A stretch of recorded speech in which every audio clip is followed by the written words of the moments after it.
¿no? Normalmente estos tópicos de series temporales están en la última parte.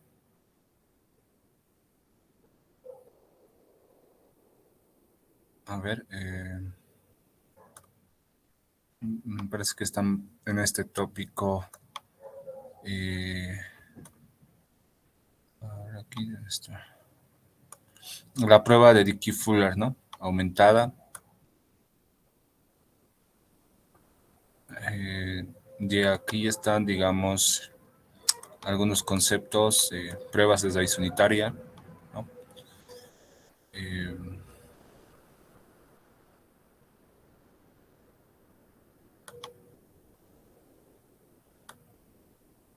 estacionalidad, pruebas de estacionalidad.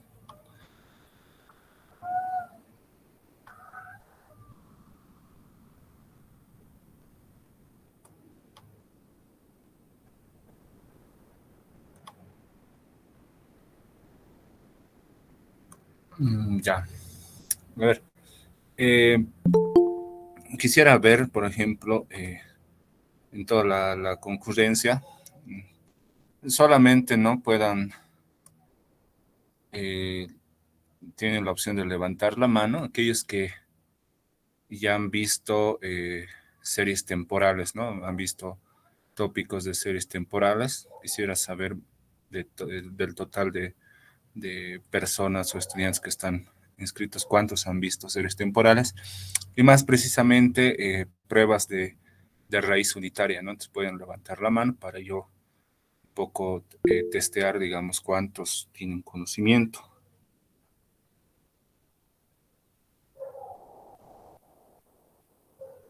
Ahí está José Loaiza,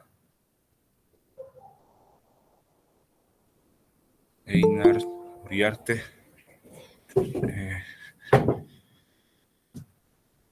Solamente dos personas, las demás asumo que no han visto, ¿no?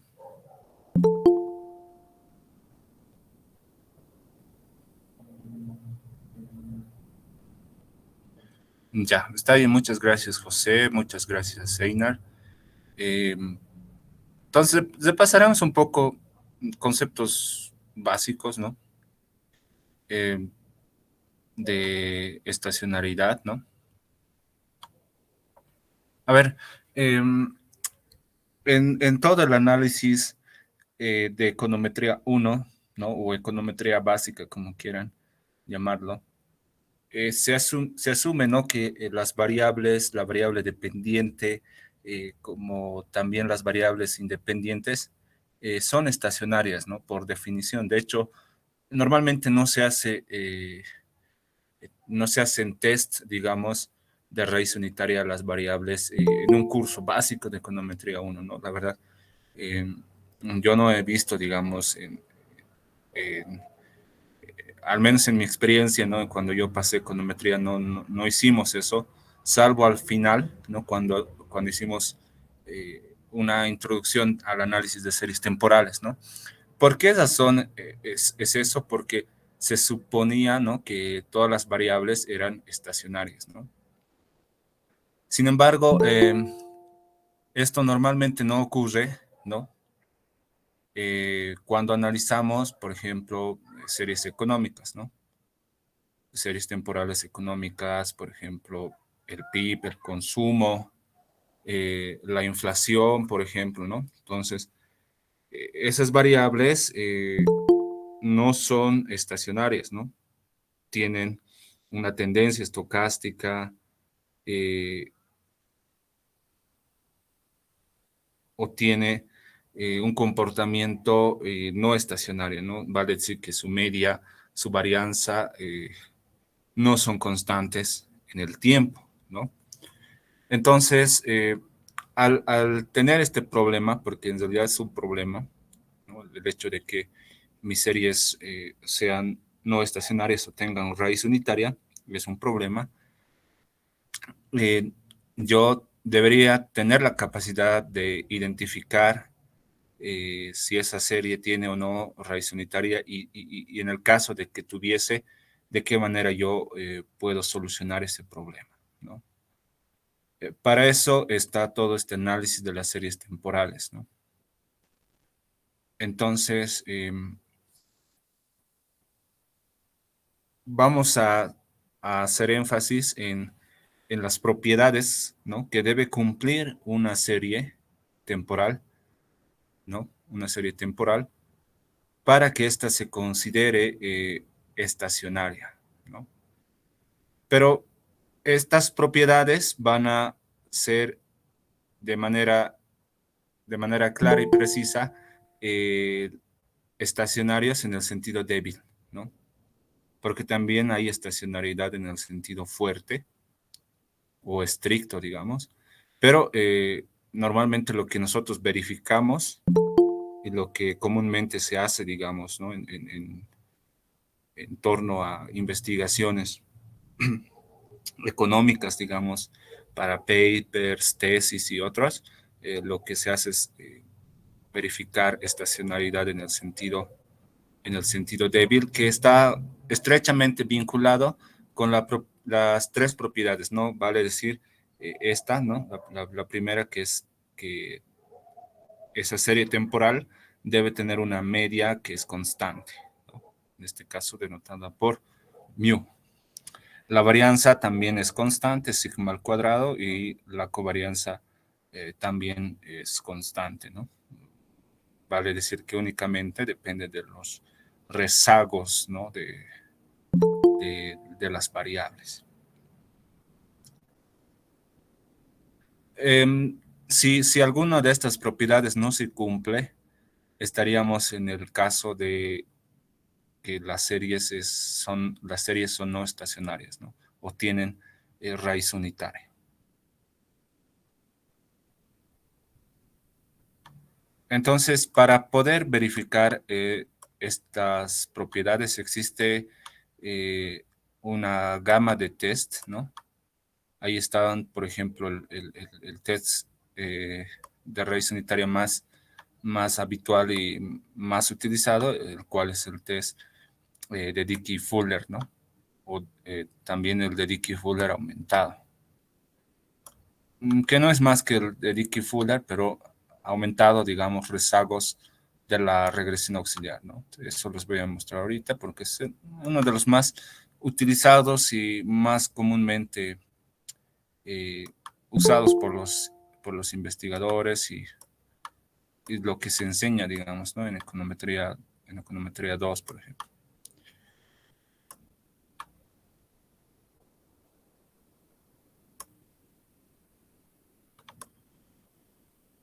Ya.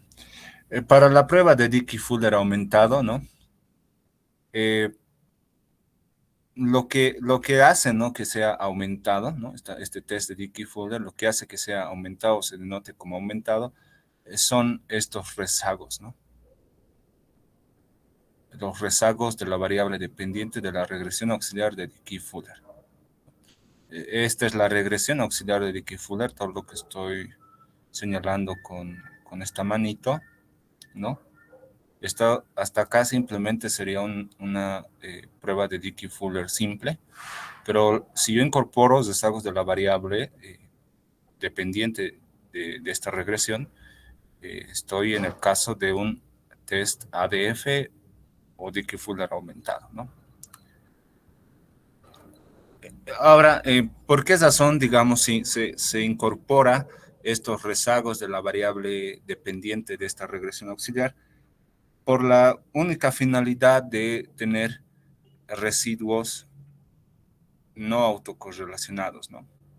O sea, con la finalidad de mitigar el problema de la autocorrelación que normalmente puede existir cuando yo no incorporo rezagos de la variable dependiente de la regresión auxiliar de Dickey-Fuller, ¿no? Pero más allá de eso, el interés o el parámetro de interés como tal de esta regresión es el parámetro delta, ¿no? Es el parámetro delta.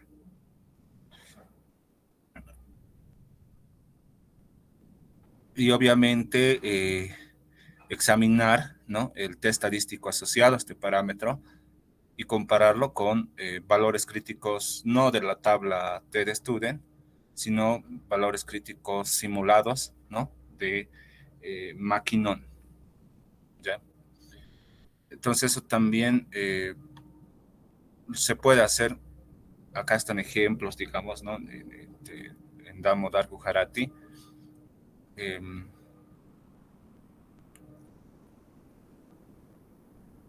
A ver, antes de entrar, digamos, al software como tal, de acá podemos examinar algunas cuestiones, ¿no?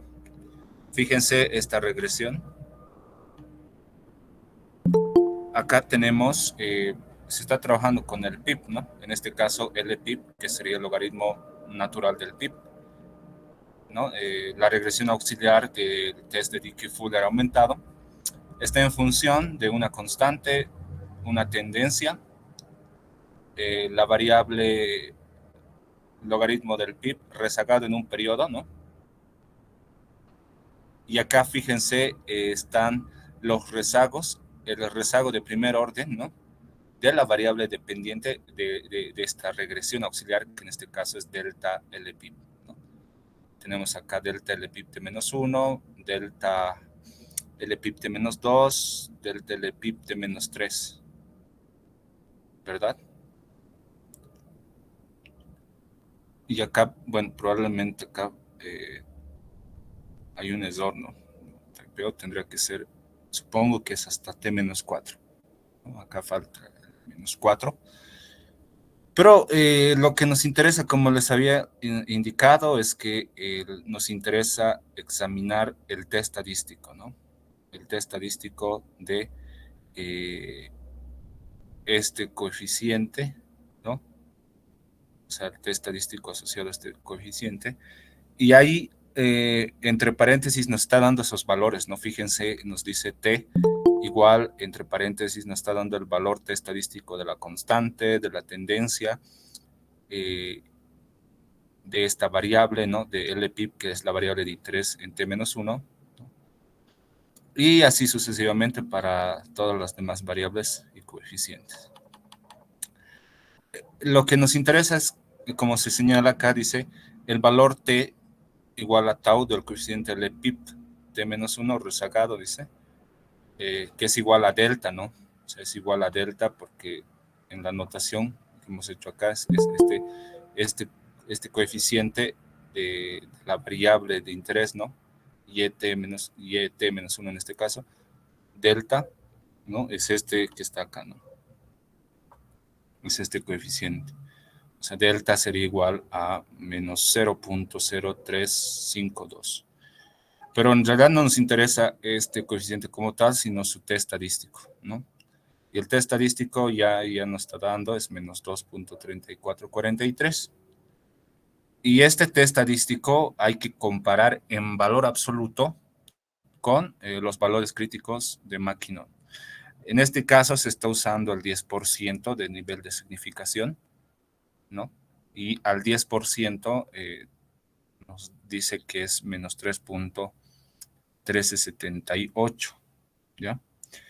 Eso igual se puede extraer de tablas o también el propio software, el Livius, nos da, digamos, los valores críticos, ¿ya? Y hay que compararlo, ¿no? En valor absoluto, ¿no? Entonces yo saco el valor absoluto de este número, ¿no? En valor absoluto sería 2.34. También saco el valor absoluto de este valor crítico y lo comparo, ¿no? Y ahí nuevamente, como habíamos visto las anteriores clases, si este test estadístico del test ADF es mayor en valor absoluto al valor crítico de Maquinon, entonces rechazo la hipótesis nula, donde la hipótesis nula es la existencia de una raíz unitaria, ¿no? Y si no rechazo, entonces estoy concluyendo que existe una raíz unitaria, ¿no? Entonces eso lo veremos ahorita ya de lleno con la misma base que habíamos estado estudiando estos días, la base demo, ¿no? Y acá voy a seleccionar cualquier variable, ¿no? Voy a utilizar, por ejemplo, Z. La voy a seleccionar. Primeramente puedo ver lo que es el gráfico, ¿no? De la serie, el comportamiento gráfico. No son muchos datos, como pueden apreciar, son 23 datos, pero de igual forma alguna información me puede dar, ¿no? En este gráfico no hay una tendencia clara, ¿no? O sea, en todo el periodo de estudio. Probablemente a partir del 94 sí hay una tendencia positiva, en adelante hasta el 2002. O sea, hay diferentes tendencias entre rangos de periodos, ¿no? Entre diferentes periodos, pero en general no podríamos decir que hay una tendencia clara que predomina en un periodo prolongado de tiempo, por ejemplo, ¿no? Entonces, no hay tampoco, hay mucha volatilidad, ¿no? En esta serie, de hecho, no hay mucho ruido, ¿no? No hay mucha volatilidad o discrepancia, digamos, en la serie, por el hecho también de que son datos anuales, ¿no? Normalmente en datos anuales no hay tanta volatilidad, ¿no? Cuando ocurre una fuerte volatilidad en datos trimestrales, por ejemplo, en datos diarios, ahí, por ejemplo, para ver series financieras hay una volatilidad, ¿no? De las series muy marcada. Eh, Sin embargo, podemos ver, por ejemplo, la primera diferencia de esta serie, ¿no? Con esta opción que dice default, ¿no? Y seleccionamos y ahí pulsamos primero, por ejemplo, diferencia, ¿no? Para ver la primera diferencia. Y aquí, en definitiva, ¿no? Con la primera diferencia no hay una tendencia, ¿no? Nuevamente, pero podríamos ver si es que tiene un comportamiento estacionario o no, al menos gráficamente, ¿no? La idea de la estacionalidad es que la media tiene que ser constante, ¿no? O sea, la media de esta serie tiene que ser constante, eh, la varianza también constante y la autocovarianza también constante, ¿no?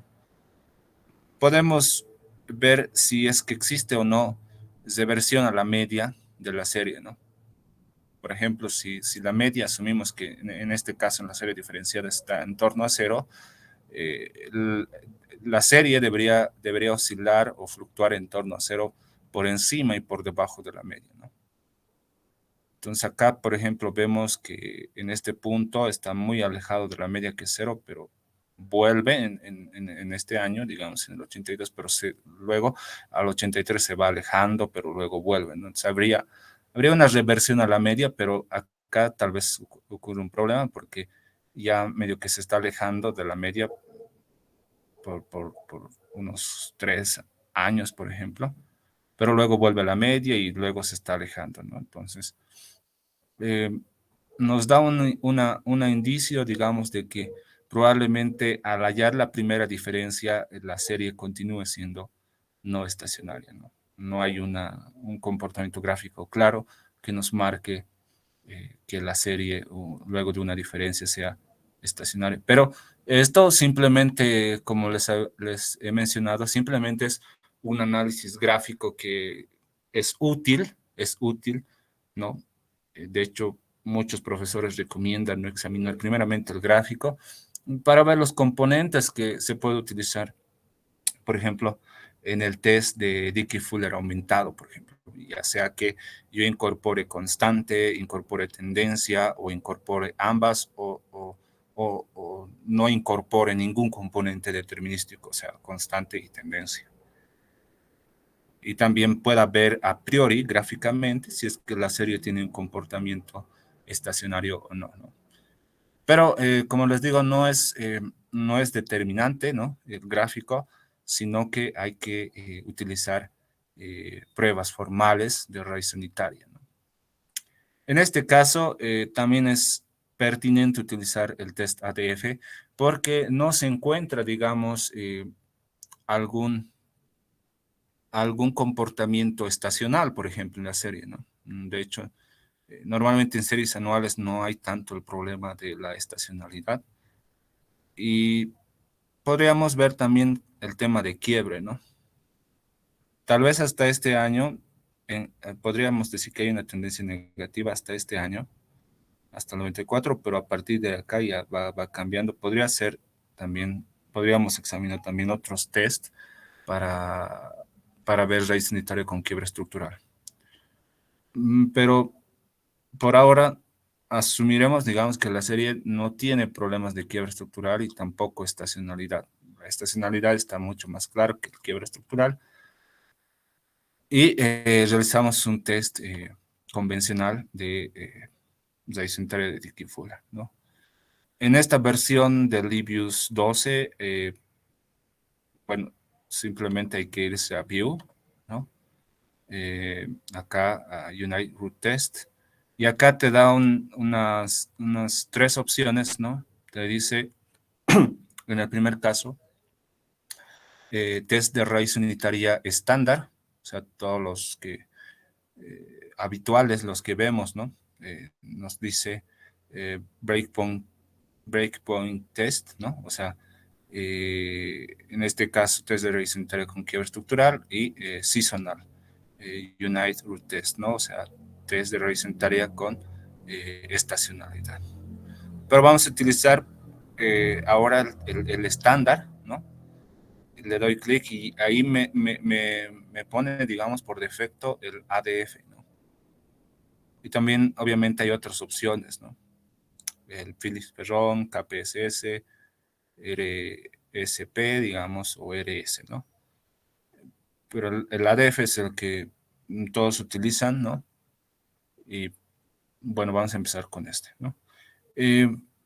Acá en esta opción nos dice test de raíz unitaria en, lo podemos, podemos poner a la variable dependiente de nuestra regresión auxiliar en niveles, en primera diferencia, o si no, en segunda diferencia, ¿no? Podemos incluir componentes deterministas, ¿no? En este caso, intercepto, tendencia e intercepto, o bien ninguno. Por otro lado, en este lado derecho, ¿no?, de esta ventana, están los criterios de información. Vale decir, bajo qué criterio yo voy a incorporar rezagos de la variable dependiente, de tal forma que esos rezagos que bajo un determinado criterio, por ejemplo, bajo el Schwartz, van a ser óptimos y me van a permitir tener residuos no autocorrelacionados. Entonces, voy a utilizar por ahora, como no hay una tendencia clara, solamente lo voy a poner intercepto, ¿no? En niveles. Le voy a dar OK, ¿ya? Y acá, fíjense, al igual que en el caso vimos, no sé si se acuerdan, en el caso de heterocelasticidad en el test de Gleixer, por ejemplo, o en el test de White, había también una regresión, ¿no? En este caso, de igual forma, se presenta una regresión, ¿no? Una regresión auxiliar de Dickey-Fuller, en la cual la variable dependiente es la diferencia de la variable de estudio, en este caso Z.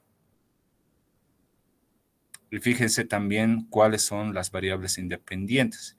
Esta variable, primera diferencia de la variable Z, está en función de una constante, ¿no? De la variable Z rezagada en un periodo y de las diferencias hasta 3 periodos atrás, ¿no? Entonces, lo que yo entiendo es que está incorporando estos rezagos de la variable dependiente para volver a los residuos o para tener residuos no autocorrelacionados, ¿no? Entonces, de acuerdo al criterio de información de Schwartz, si no me equivoco, ¿cuál era el que estaba usando? Voy a volver. Sí, el de Schwartz. Entonces, se requieren solamente 3 rezagos de la variable dependiente para que los residuos sean no autocorrelacionados, ¿no? Sin embargo, eso tal vez no sería tanto el problema o el interés, digamos, como tal. Lo que nos interesa es, por un lado, ver la significancia, ¿no?, estadística de los componentes deterministas, ¿no? Vale decir, en este caso, como hemos incorporado solamente la constante, debemos ver si incorporar la constante en esta regresión auxiliar es pertinente o no. Y eso lo podemos saber evaluando la significancia, ¿no? de ese parámetro. Podemos examinar, por ejemplo, el valor probabilidad o p-value y podemos compararlo con un alfa 5%. Entonces, si este valor probabilidad es inferior al 5%, entonces rechazamos la hipótesis nula, ¿no? En un test de significancia individual, la hipótesis nula es que este parámetro es no significativo y la alterna es que sí es significativo. Si yo estoy rechazando, estoy diciendo que la constante sí es significativa. Entonces, estaba acertado poder incorporar esta constante en nuestra regresión auxiliar. Ahora, por otro lado, de igual forma, ¿no? Esto es bastante intuitivo. Este test estadístico, ¿no? De ADF, ¿no? Acá Augment Dickey-Fuller, ¿no? Es ADF, test estadístico o T estadístico de ADF, ¿no? Es este valor. Pero este valor es exactamente igual a este valor que está acá, ¿no? Entonces, esta parte del test estadístico es similar, digamos, al análisis que hacíamos en significancia individual, por ejemplo, ¿no? Vale decir que si yo quiero calcular un test estadístico, tengo que dividir el parámetro o el coeficiente entre su estándar error o error estándar, ¿no? O sea, si ustedes dividen este valor, este valor, les va a dar este valor, ¿no? Que es por definición el test estadístico, el coeficiente sobre el error estándar. ¿Ya? Y este valor, como les había adelantado, no tenemos que comparar con un valor de tablas, por ejemplo, ¿no? Sino eso no es adecuado para este tipo de test de regresión unitaria, ¿no? En consecuencia, tenemos que compararlo con valores críticos de Maquinon, ¿no? Está señalado acá en esta nota, digamos, el cálculo de los p-values y también, bueno, los valores críticos como tal. Y ahí están los valores críticos al 1%, al 5% y al 10% respectivamente. Entonces, se hace la comparación en valor absoluto, ¿no? Y bueno, ustedes se pueden dar cuenta que este valor T estadístico, ¿no? En valor absoluto es inferior a estos valores, ¿no? En valor absoluto. Entonces, si es inferior, no rechazamos la hipótesis nula, donde la hipótesis nula también nos está diciendo acá cuál es la hipótesis nula, es que Z tiene una raíz unitaria, ¿no? Y obviamente la alterna es que Z no tiene una raíz unitaria o es estacionaria, ¿no? Entonces, si no estamos rechazando la hipótesis nula, concluimos que Z tiene una raíz unitaria. Entonces, el siguiente paso que tenemos que hacer es poder realizar el mismo test, pero ya con la serie diferenciada una vez, ¿no? Ahora, yo les consulto, ¿no? Y en base a lo que estábamos viendo también, en el comportamiento gráfico de la serie y demás, ¿será pertinente incorporar intercepto y tendencia si es que yo estoy diferenciando? Sí o no, y por qué, ¿no? Quisiera escuchar ahí algunas opiniones tal vez en torno a que si yo debería incorporar intercepto, tendencia o bien ningún componente, ¿no?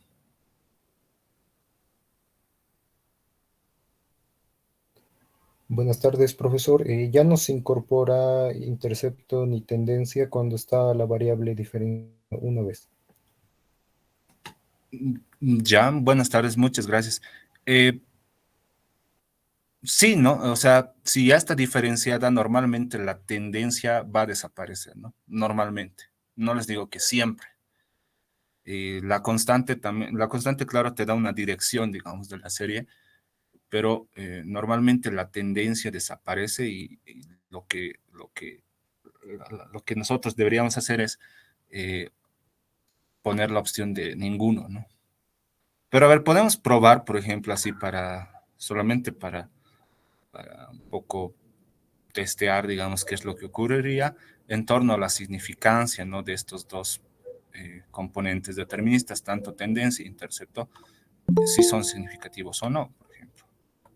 Y fíjense claramente, si yo estoy incorporando la constante y la tendencia, ambas son no significativas, ¿no? Entonces, evidentemente, tenía que haber realizado este test de raíz unitaria para la variable dependiente de la regresión auxiliar en primeras diferencias, sin ningún componente determinista, y le doy OK, ¿no? Como pueden ver en esta salida o en esta regresión ya no se incorpora, bueno, ya no está presente la constante ni la tendencia, y tampoco los rezagos de la variable dependiente, ¿no?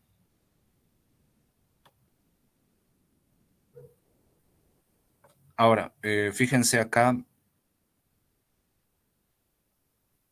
lo que está ocurriendo es que yo tomo en cuenta, ¿no? El valor T estadístico de ADF y lo comparo con estos valores críticos. Nosotros deberíamos buscar de que este valor T estadístico sea mayor a estos valores críticos, ¿no? Al 1% y al 5% es menor en valor absoluto, ¿no? Pero al 10% sí es mayor, ¿no? Entonces, al 10% sí rechazaríamos la nula a favor de la alterna, o sea que la serie de la primera diferencia, ¿no? Esta DZ es estacionaria, ¿no? O sea, es estacionaria, pero al 10%. Si trabajamos con el 1 o el 5%, todavía tenemos ese problema, a pesar de haber diferenciado la serie una vez, ¿no? Entonces, por ahora nos quedaremos con este nivel de significancia, el 10%, pero si es que alguien no quiere, digamos, quedarse con este nivel, quiere utilizar sí o sí el 5%, entonces tendrá que realizar el mismo test, pero ya en segundas diferencias, ¿no? Con ningún componente, y ahí probablemente ya, fíjense, solamente el p-value, por ejemplo, o el test estadístico y los valores críticos, ¿no? Este valor es muy grande, ¿no? En valor absoluto a estos valores críticos, y sí se rechazaría la hipótesis nula, ¿no? En ese caso, esta serie, la serie Z, eh, sería estacionaria luego de realizar dos diferencias a esta serie, ¿no?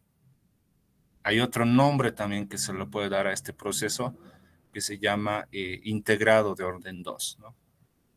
El orden de integración simplemente te dice que si tú tienes, por ejemplo, en este caso una serie ZT, si tu serie ZT es integrada de orden 2, te está diciendo que tú tienes que diferenciar dos veces a tu serie para que esta serie sea estacionaria. Entonces esta serie es integrada de orden 2, porque luego de haber diferenciado, ¿no? Una vez y dos veces, ya se ha vuelto estacionaria, ¿no? Y yo puedo trabajar ya con esta serie, puedo hacer causalidad de Granger, puedo hacer, por ejemplo, un bar, puedo hacer, qué sé yo, un modelo eh, autodegresivo, un modelo de medias móviles, un ARIMA, un SARIMA, eh, o sea, puedo hacer una gama de modelos con esta serie que es estacionaria, ¿no? Entonces, si somos estrictos, trabajamos con esta serie en segunda diferencia, ¿no? Porque a cualquier nivel de significancia, al 1, al 5 o al 10%, esta es estacionaria. Pero si alguien, digamos, quiere un poco solamente trabajar, digamos, con una serie I1, por ejemplo, simplemente vuelve al paso anterior y al 10% justifica, ¿no? Dice, no, yo estoy trabajando con el 10% y 10% mi variable Z es estacionaria, ¿no? Pero obviamente hay que tener mucho cuidado acá y hay que tener también consistencia con el nivel de significancia que ustedes utilizan. Por ejemplo, si ustedes están trabajando, por ejemplo, en un modelo de vectores autoregresivos, el análisis que tienen que hacer en torno a todas sus variables es que deben utilizar un mismo nivel de significancia para todas las variables, ¿no? Por decirles, digamos, yo trabajo, ahora estoy trabajando con Z y Z o DZ es estacionaria al 10% de nivel de significancia, ¿no?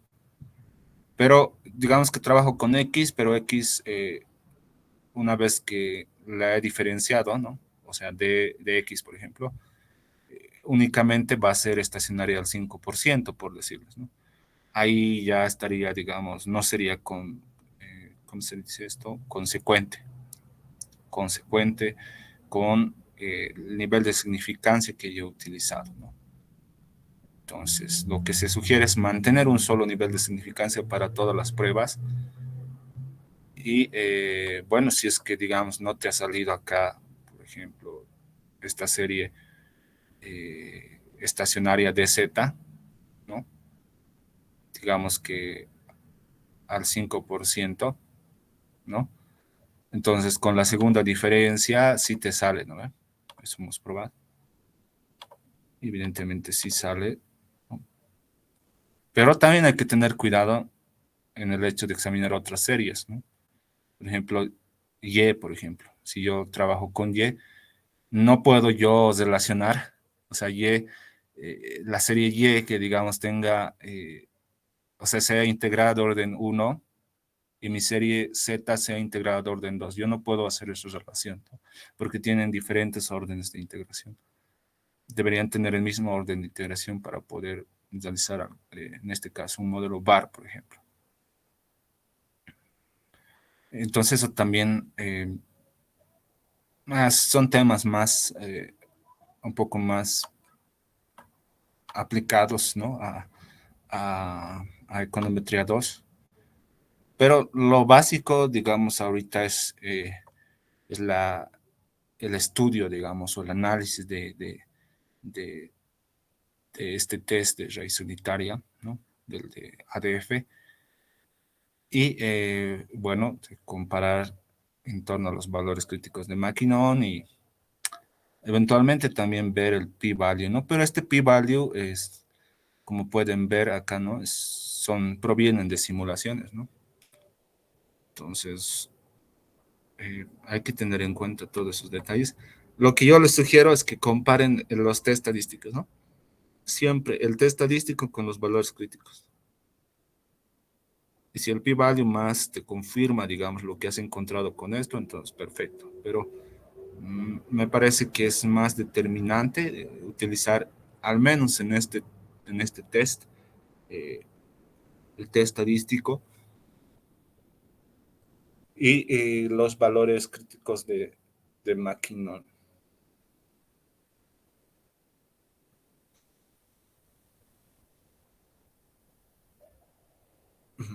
A ver, hasta ahí, no sé si hay alguna pregunta, alguna consulta tal vez.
A ver, vamos a ver un poco también el uso de tablas, ¿no? Porque todo esto se puede ver en tablas, ¿no? Esos valores críticos, por ejemplo, del test ADF tienen que estar aquí, en Gujarati, o en cualquier texto, ¿no? De econometría 1, econometría de series temporales. Mm, valores críticos de Liquid Fuel.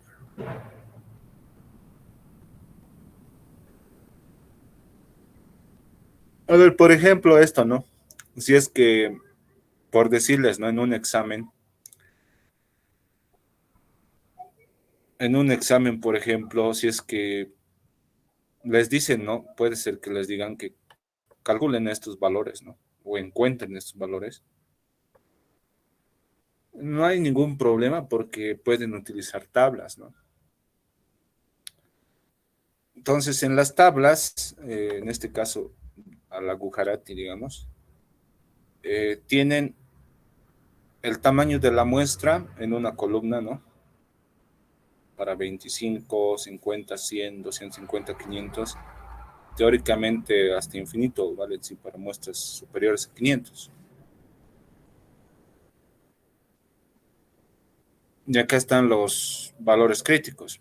Pero también acá hay una nota, digamos, que te dice los subíndices NC, C y TC denotan respectivamente que no hay constante, que hay término constante y que están presente constante y uno de tendencia en la regresión 21.95. Pero esa regresión 21.95 es la regresión que les he mostrado anteriormente. Si quieren, bueno, voy a hacer otro ejemplo. Acá, digamos, con, ¿no? Esta regresión, ¿no? Esta regresión. Y acá, digamos, estamos incorporando constante, tendencia, ¿no? A eso se refiere, o sea, el hecho de que tú escojas tus valores, tus valores críticos, depende del modelo que estás bajo la regresión auxiliar especificando. Por ejemplo, en este caso, estoy incorporando constante y tendencia, ¿ya? Entonces, yo debería venir a examinar, ¿no? A examinar esta columna, la columna de TCT, que me dice que existe tanto una constante como una tendencia en la regresión. ¿Cuál es la regresión? Es esta regresión. Entonces hay constante y tendencia. Por lo tanto, los valores críticos yo las tengo que buscar de esta columna.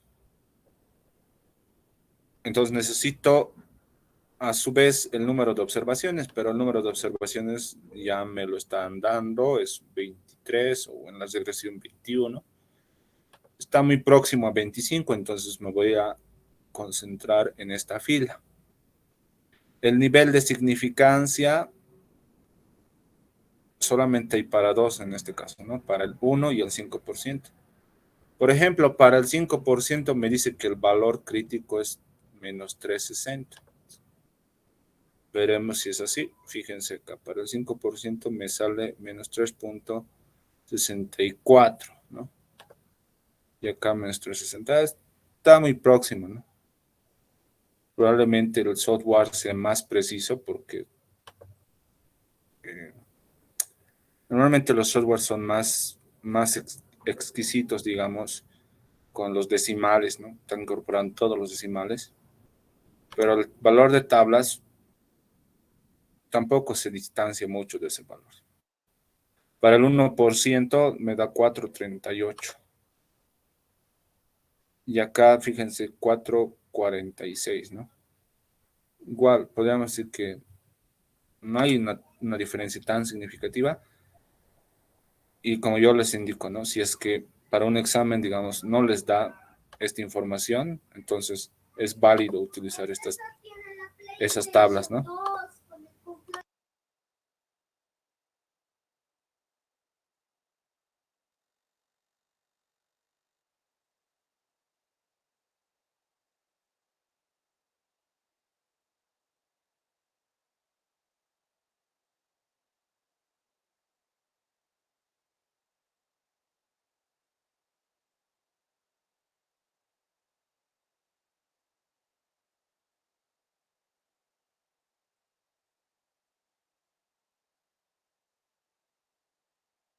Entonces, como se ha podido evidenciar, de igual manera pueden utilizar estos valores y obviamente comparar con el test estadístico, ¿no? No hay tanto problema, ¿no?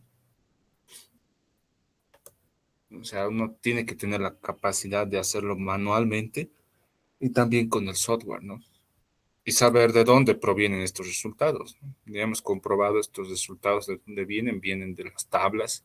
De hecho, hay las tablas originales, ¿no? Del paper de Fuller, ¿no? Pueden buscar el paper de Fuller y ahí están las tablas, ¿no? Las tablas de esa época, digamos. No me acuerdo si es del 80 o del 70, pero ahí están todos los valores, digamos, que probablemente estén más precisos que estos valores, ¿no? Habría que ver de dónde sea.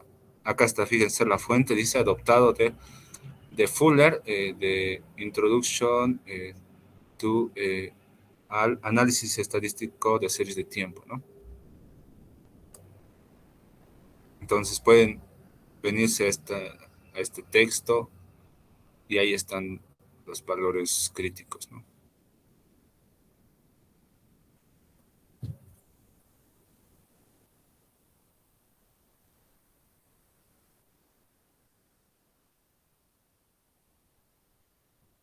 También hay otra variante, ¿no? Que normalmente no se ve para, en este caso, valores de la F, ¿no?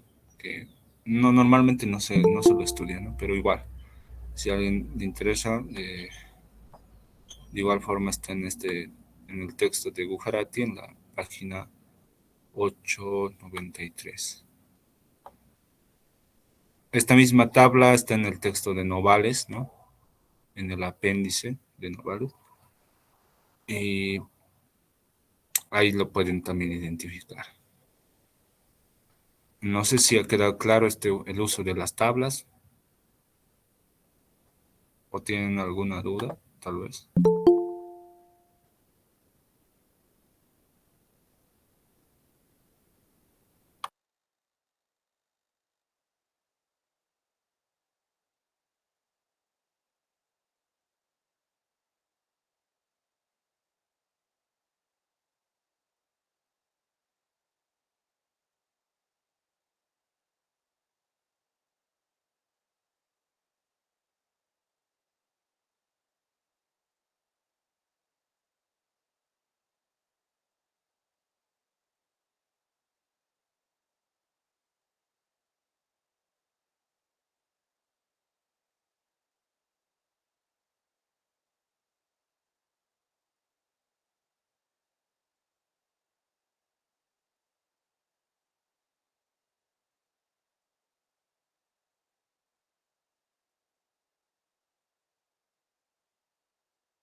Ya, entonces, ¿no tienen dudas? ¿Todo claro?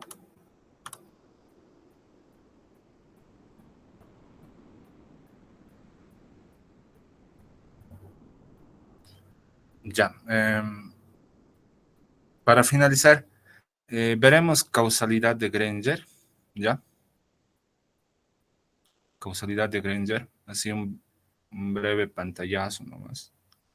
Aunque es sumamente sencillo, ¿no? Causalidad de Granger no tiene muchos detalles, ¿no? Digamos. Dos cosas bien importantes, ¿no?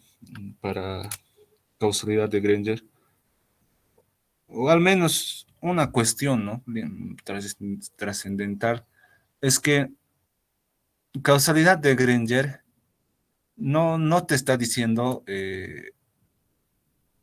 no te está hablando de causalidad como tal en el sentido de causa y efecto, ¿no? Por ejemplo, en econometría uno normalmente se ve, ¿no? Digamos, eh, causa y efecto, digamos, de X a Y, por ejemplo.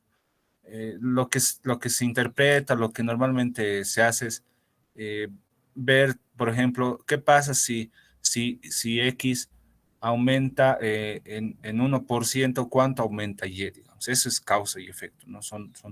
Son modelos estructurales y causales, ¿no? No sé si se acuerdan las interpretaciones en un modelo de regresión lineal múltiple o simple, ¿no? Se interpretaba como efecto diferencia, o perdón, como efecto marginal, se interpretaba como elasticidad o semi-elasticidad en algunos casos, dependiendo del tipo de especificación que tenga nuestro modelo. Pero causalidad de Granger es totalmente diferente, ¿no? A ver causa y efecto,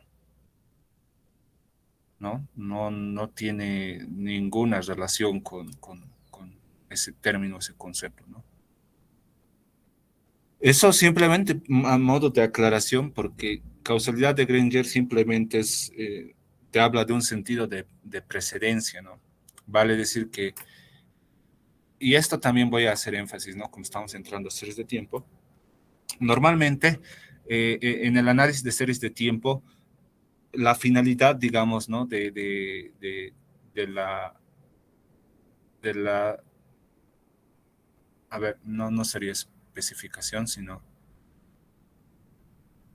ya, el uso o la finalidad de las series de tiempo radica en dos cosas, ¿no? Normalmente en eh, ver, por ejemplo, funciones impulso-respuesta, ¿no? Tanto en el caso de un VAR o en el caso de un BEC. Y en el caso, obviamente también en un VAR, ¿no? Pronósticos. Y en el caso de modelos unicuacionales como los ARIMA y toda la familia, digamos, de esos modelos, es el pronóstico, ¿no? Y causalidad de Granger es útil porque te dice si los rezagos, por ejemplo, si yo trabajo con X y Y, ¿no? Por ejemplo, si yo quiero ver causalidad de X a Y, ¿no? Yo estoy examinando si los rezagos, ¿no? De la variable X, o sea, los rezagos en un periodo, dos periodos, tres periodos, etcétera, etcétera, me ayudan a realizar un mejor pronóstico de la variable Y, ¿no? Comparado con un modelo que no tiene rezagos de la variable X. ¿Se entiende esa parte? O sea, que en qué medida es útil incorporar en mi modelo de regresión para fines de pronóstico los rezagos de X para que mi pronóstico sea mejor que utilizando solamente la información de Y, ¿no? Y viceversa, ¿no? Ocurre para X, ¿no? O sea, es lo único que te está diciendo causalidad de Granger. Si realmente tus rezagos de X en este caso te ayudan a realizar un mejor pronóstico para Y, entonces X sí causa en el sentido de Granger a Y. Pero si es que esa información no es relevante, o sea, no mejora tu pronóstico de Y, a pesar de que has incorporado dinámica o rezagos en X, entonces X no tiene, no causa, digamos, en el sentido de Granger a Y. Eso es lo que te está diciendo únicamente. No te está hablando de que si X incrementa en 1% o en X unidad, Y incrementa en tantos, ¿no? Para nada. La utilidad también de esta causalidad de Granger sirve también para poder especificar un determinado modelo. Por ejemplo, tú puedes especificar bien un VAR o un AR o un modelo ARIMA, digamos, ¿no? Por ejemplo, yo les hago un análisis nomás, ¿no? Así bien sencillo, si es que me están siguiendo. Digamos que, ya, a ver, yo lo voy a especificar aquí, ¿ya? Para no perder mucho tiempo. Digamos que tengo Y en función de la constante de Y es desagregado en un periodo, ¿no ve? Y es desagregado en dos periodos, ¿ya? Luego tengo X, ¿no? Desagregado en un periodo.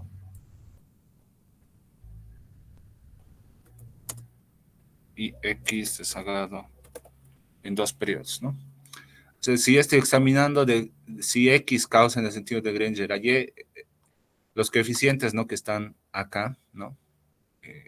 Para xt-1 y xt-2 deberán ser pues significativos, ¿no? Y si es que son no significativos, entonces estoy diciendo que X no causa en el sentido de Granger a Y.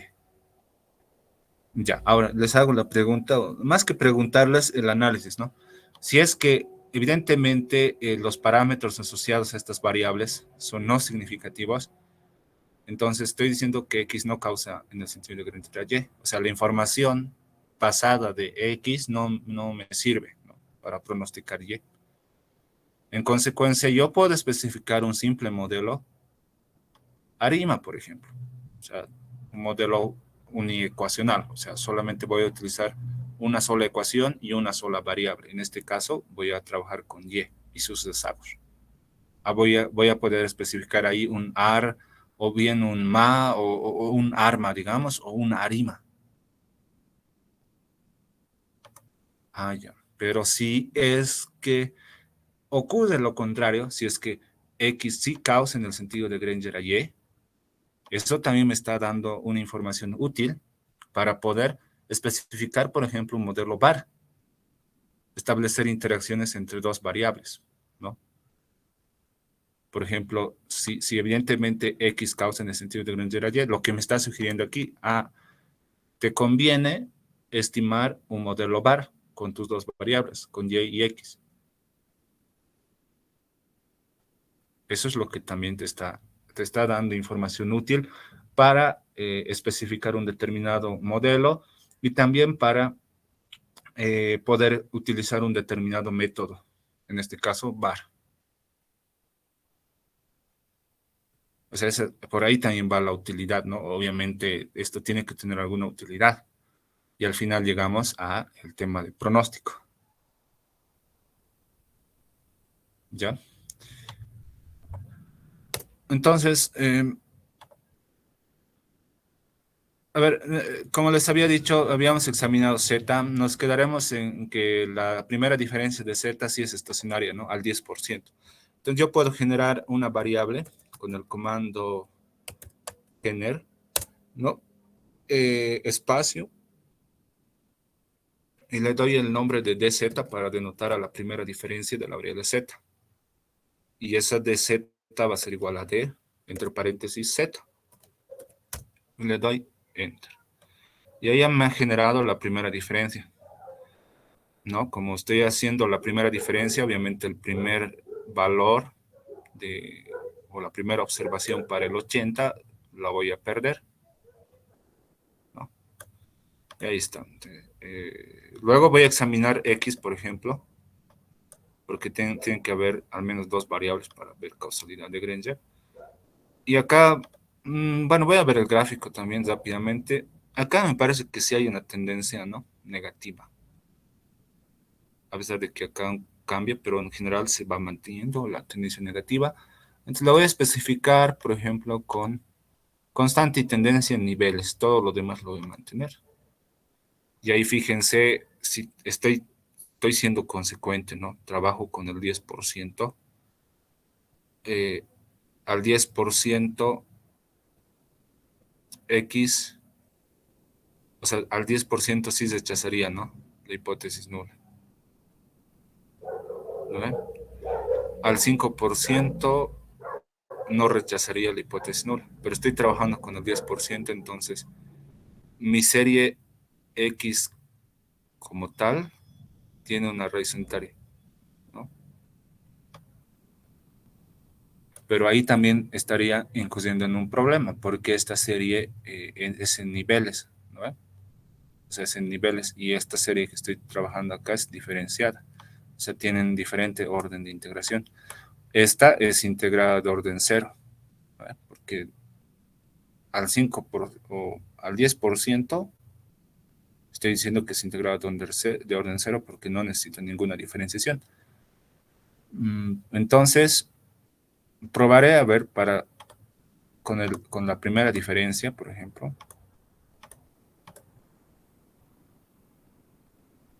Ahora sí, ¿no? Tanto al 10 como al 5% es por donde se lo vea ese estacionario, ¿no? Entonces, ahora sí ya tengo dos series que son integradas de orden 1. Voy a trabajar con dx igual a d entre paréntesis X. Ya ahí está. Entonces, lo que hago es seleccionar ambas series, lo abro como grupo, ¿no? Open as group. Y acá puedo pulsar en View y acá directamente hay, ¿no?, la opción de Granger Causality, ¿no? Acá me está dando la opción de los rezagos, ¿no? En cuántos rezagos yo quiero especificar los modelos. En este caso, por defecto, me está saliendo 2, ¿no? Le doy OK. Fíjense, la salida y las hipótesis, ¿no? Fíjense, la hipótesis nula es que dz no causa en el sentido de Granger a dx. Por otro lado, también tenemos otra hipótesis, que es la nula, que dx no causa en el sentido de Granger a dz. Ahí está un F estadístico, los Fs estadísticos, y bueno, tenemos que ver en torno al valor probabilidad, ¿no? En este caso. También podemos calcular el F crítico, ¿no? Como ya lo hemos visto en sesiones anteriores bueno, para ver otras patologías, digamos, econométricas, entonces no lo vamos a ver ahora, simplemente directamente ir al p-value. Como este valor es superior al 5% o al 10%, ¿no? Trabajando, siendo consecuentes, ¿no?, con el nivel de significancia, y a su vez este otro valor es superior al 10%, entonces no rechazamos la nula.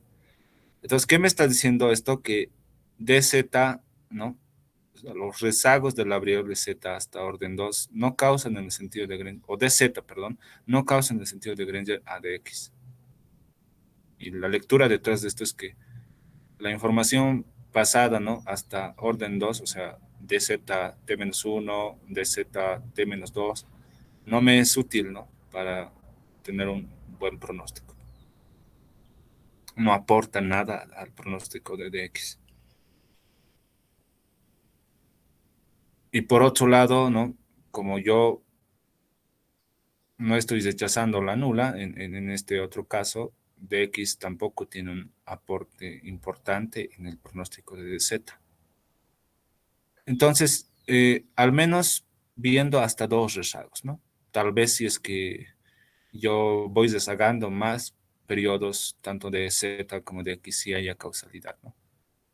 Pero lo que me está diciendo esto es que no existe causalidad entre ambas variables, ¿no? O sea, ninguna se causa a la otra, digamos.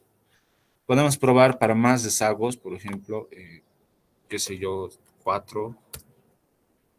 Y fíjense, los resultados no van cambiando, de hecho el p-value va creciendo mucho más, ¿no? Y el F estadístico se va haciendo cada vez más pequeño. Entonces se va manteniendo sus resultados, ¿no? Tal vez un poco más, no sé si nos permite. Ahí está, para 6. Entonces, en definitiva, digamos, hasta 6 rezagos, no hay causalidad de Granger, ¿no? No hay causalidad de Granger. Y eso nos está diciendo que, bueno, deberíamos especificar un modelo para X, tal que X solamente dependa o de X, perdón, depende solamente de X y sus rezagos, y un modelo para DZ, tal que DZ dependa de DZ y sus rezagos, ¿no? O sea, de todos sus rezagos, de todo el pasado de DZ. Y a su vez me está diciendo que no te aconsejo de hacer un modelo bar, digamos, entre estas dos variables, porque no hay una relación, digamos, entre ambas, o el pronóstico no va a mejorar, digamos, ¿no? Entonces, esa información me está dando este test de causalidad de Granger.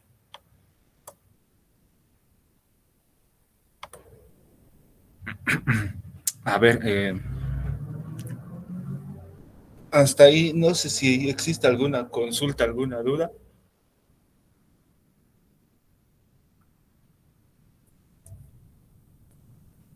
Y yo tengo dos consultas. Adelante.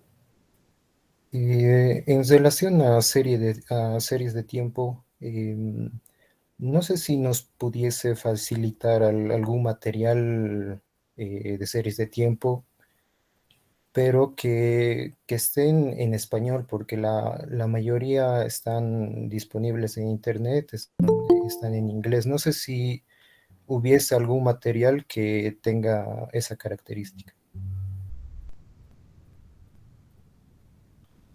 Em, Ahorita, digamos, existe el texto de Novales, ¿no? Novales tiene un tópico de series temporales. No es muy amplio, ¿no? Pero sí es útil. También tiene el texto de Gujarati, ¿no? Pero obviamente ahí está la parte básica de series temporales. Los textos o los mejores textos de series temporales están en inglés. Ahora hay un texto que es en español, lo pueden buscar porque, bueno, yo no, yo lo tengo en fotocopia, ¿no? Es el texto de Álvaro Montenegro, de, de la, ya me he olvidado la universidad, pero la Universidad Javeriana, sí, de la Universidad Javeriana de Colombia, si no me equivoco. El texto titula Análisis de series de tiempo, ¿no? Lo pueden buscar en internet, tal vez lo encuentren, pero también ahí en la fotocopiadora, ¿no? De Monoblog, cuando vuelvan de clases presenciales, ahí también está donde la señora del quinto piso. Entonces, ese es el único texto ahorita que conozco en español. Ah, ya, sí, hay también un texto que es de Álvaro Peña, ¿no? Es de series temporales. Álvaro Peña es en español igual. Ese creo que es un poco mejor que Álvaro Montenegro y es un poco más amplio, ¿no? Ahora, eso es para introducirse, digamos, a series de tiempo, pero si realmente quieren profundizar, ¿no ve? En todos estos modelos, ¿no? Los modelos univariantes, multivariantes, los modelos GARTS, series financieras y otros, necesariamente hay que ver Walter Enders, por ejemplo, o hay que ver Hamilton, y hay otros textos más que les podría mencionar, pero esos dos son buenos, ¿no? Enders, Hamilton también. En inglés, claro, pero en español los dos que les he comentado. Gracias, gracias, profesor. La segunda consulta es en relación a lo que veíamos las anteriores clases con los tests para evaluar los modelos. Según usted, ¿cuál sería el orden en el que hay que ejecutar estos tests para evaluar el modelo? Según su grado de importancia. Te refieres a la anterior sesión, ¿no? Sí, sí, sí, donde veíamos Mm, autocorrelación, normalidad, demás, y mm, sé que son importantes, pero según usted, ¿cuál sería ese orden, el mejor orden para poder evaluar un modelo? en realidad no hay al menos que yo sepa, no hay una jerarquía, digamos, o un orden así bien establecido de que primero tú tienes que ver, digamos, autocorrelación. Segundo, tienes que ver multicolinealidad. Tienes que ver tercero, heterocerticidad. Cuarto, normalidad. En realidad no hay un orden, ¿no? En econometría no es, digamos, ¿cómo podría decirlo? No es una herramienta que se basa en recetas, digamos, ¿no? Normalmente depende de- del investigador, ¿no? O sea, si yo digamos, estoy haciendo un trabajo, un paper, lo primero que haría, por ejemplo, en mi criterio es ver estacionalidad, por ejemplo. Si es que me es útil examinar esto, ¿no? Ahora, si digamos quiero especificar, por ejemplo, un, un BEC, por ejemplo, en el cual no es útil, digamos, no es tan útil, digamos, ver raíz unitaria porque esos modelos, ¿no? En esos modelos las variables pueden ser no estacionarias y establecer una relación de largo plazo, digamos, entre ambas. No hay una restricción en torno a raíz unitaria, por ejemplo, ¿no? Eh, Ahora, entrando a los supuestos de un modelo de regresión lineal clásico, ¿no? Eh, cada supuesto tiene su importancia, su relevancia, pero no lo puedo jerarquizar. Depende mucho de los datos que estés analizando, ¿no? Por ejemplo, si estás viendo datos de series de tiempo, pues por definición tendrás que ver autocorrelación y también normalidad de los residuos. Porque como les decía al final, en las series de tiempo, una de las utilidades o finalidades del uso de estas series de tiempo es los pronósticos, ¿no? Y para que tengas pronósticos adecuados, precisos, necesitas que tus intervalos de confianza sean más chicos y a su vez también que sepas que tus valores, ¿no? T, ¿no? Provienen de una, o sea, provienen de una madre, digamos, que es la distribución normal, ¿no? Entonces, si no tienes distribución normal, por ejemplo, tendrás que replantear y examinar qué distribución siguen tus residuos, por ejemplo. Y si estás replanteando eso, obviamente todo lo demás, lo que está detrás, ¿no ves? La inferencia en torno a los estadísticos T, a los estadísticos F, va a cambiar, o sea, va a haber un cambio total. Por eso, yo creo que es importante ver normalidad, ¿no? No lo vería como algo, darle el primer lugar, porque si es un problema, o sea, si es que no se cumple ese supuesto en un primer intento, como les había dicho en las anteriores clases, se puede utilizar dummies, por ejemplo, o reespecificar el modelo, ¿no? Para tratar de conseguir, ¿no? Es como un médico, un cirujano que dice, bueno, ahora no me ha resultado esta técnica, entonces buscaré otra técnica con tal de salvar al paciente, ¿no? Entonces vas buscando otra técnica o vas buscando otros test, digamos. Y con esos test sí te da normalidad y vas dándole robustez, digamos. Dos es mayor que uno, digamos. Por ejemplo, para normalidad no es únicamente el Harkevera. Ahí está Shapiro-Wilks, Shapiro-Francia, por ejemplo. Si esos dos test que son, uno es no paramétrico, o los dos son no paramétricos, te dice que tus residuos son normales, pero Harkevera te dice que no son normales, entonces, ¿cuál predomina, digamos? Los dos, ¿no? Los anteriores dos, por ejemplo, ¿no? Para autocorrelación de igual forma, ¿no? Eh, entonces, hay que ver, o sea, no le doy yo, por ejemplo, ¿no? No sé si otros profesores tal vez le dan un rango de prioridades o importancia, pero para mí todos son importantes, ¿no? Todos son importantes. Ahora, en heteroelasticidad, por ejemplo, más se hace énfasis en datos de sección cruzada, por ejemplo, ¿no?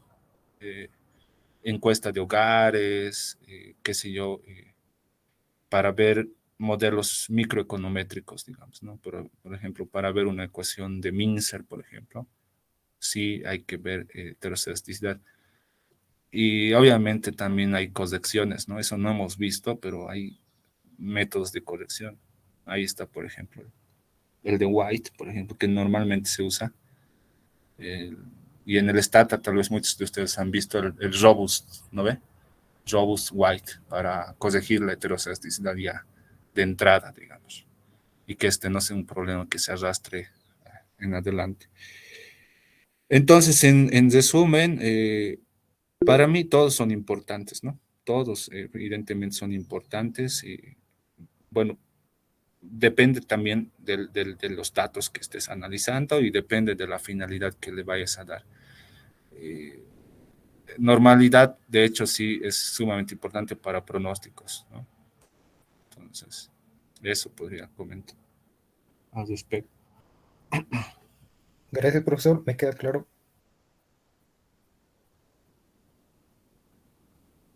Ya, de nada, hay otra persona que levantó la mano. Profesor, sí, buenas tardes. Una consulta. ¿Están grabando las sesiones para luego compartirlas? Entiendo que la compañera que está encargada sí lo está haciendo. Lo que pasa es que como que no ha dado esa respuesta y por eso lo consulto ahora directamente. Hicieron la consulta sobre la grabación. Me dijeron, no, a mí que sí se está grabando ¿Y y por qué medio lo seguramente van a proveer las grabaciones?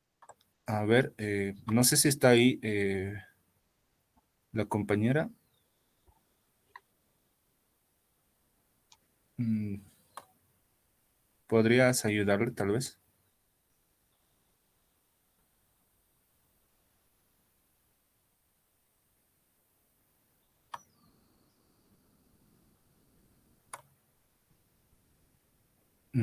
Probablemente se comparta, yo creo que vía correo electrónico, ¿no?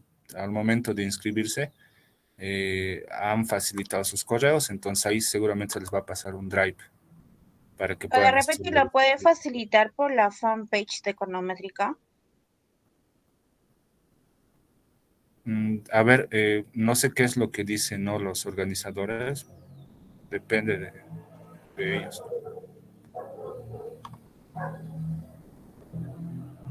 Bueno, que nos pueda por favor dar respuesta, porque, o sea, estamos con varios con la expectativa, sinceramente. Ya, aparte de mi persona, hay otros compañeros que también se han preguntado y no les dan respuesta. Porque, o sea, es importante que sea grabado porque bastante información que estamos obteniendo y en una sola clase, pues no va a ser aceptada completamente. Sí, evidentemente no se puede, digamos, en una clase abordar todo, pero Ujú. yo voy a hacer el contacto con los que están encargados para Para que nos sugerirles den de la que respuesta, ¿no? porque medio se va a proveer la información de las grabaciones. Ya, a ver, enseguida voy a hacer la Gracias, profesor. consulta. Gracias.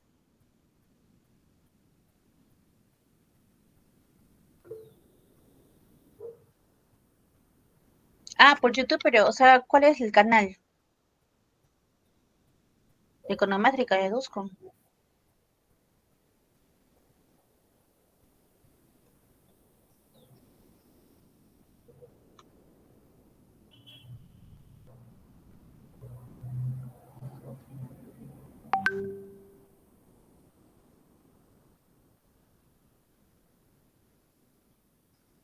A ver, no sé si está Evelyn, la compañera que está encargada, digamos. Bueno, yo no manejo ese tema, ¿no? De la grabación, pero sí, está en el grupo, disculpe, Alba, en el grupo de WhatsApp. Sí, ujú. Entonces, supongo que por ahí se les va a comunicar. eh, Sí, sí entiendo, pero lo que pasa es como que quería tener certeza, ¿no? Porque ya son 2 días que pregunto y no me dan respuesta y bueno, no me gusta estar a mí estar con la incertidumbre, ¿no? Porque me parece muy importante lo que estamos recibiendo. Es por eso, principalmente.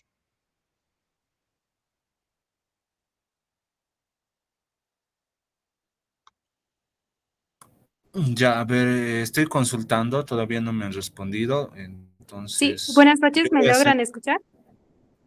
ahí está. Sí, se escucha. Una disculpa, una disculpa, estaba hablando solita. Eh, las clases sí están siendo grabadas, todas han sido grabadas y están compartidas en nuestro canal de YouTube como Econométrica. Enseguida les voy a pasar un enlace para que vayan accediendo a los videos.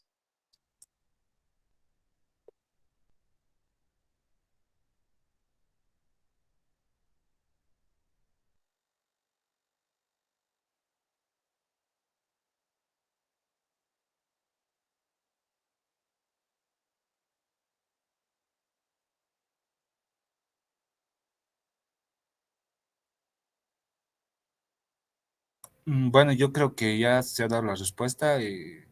por mi parte yo me despido. No sé si mañana va a haber otra sesión, compañera. Sí, el día de mañana tenemos nuestra última clase, que es en el mismo horario, y nos estaría brindando nuestro auxiliar César. Muy bien, enseguida les enviaré el formulario.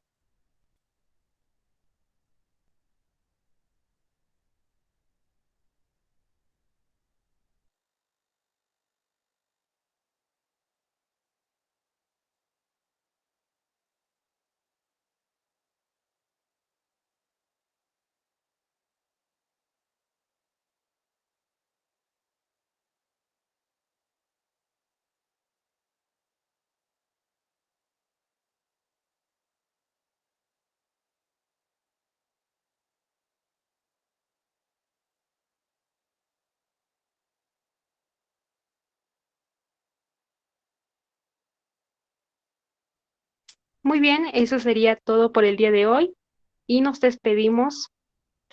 Que tengan buen día y mañana no se olviden, mañana tenemos nuestra última clase en el mismo horario, 5:30 hasta las 7.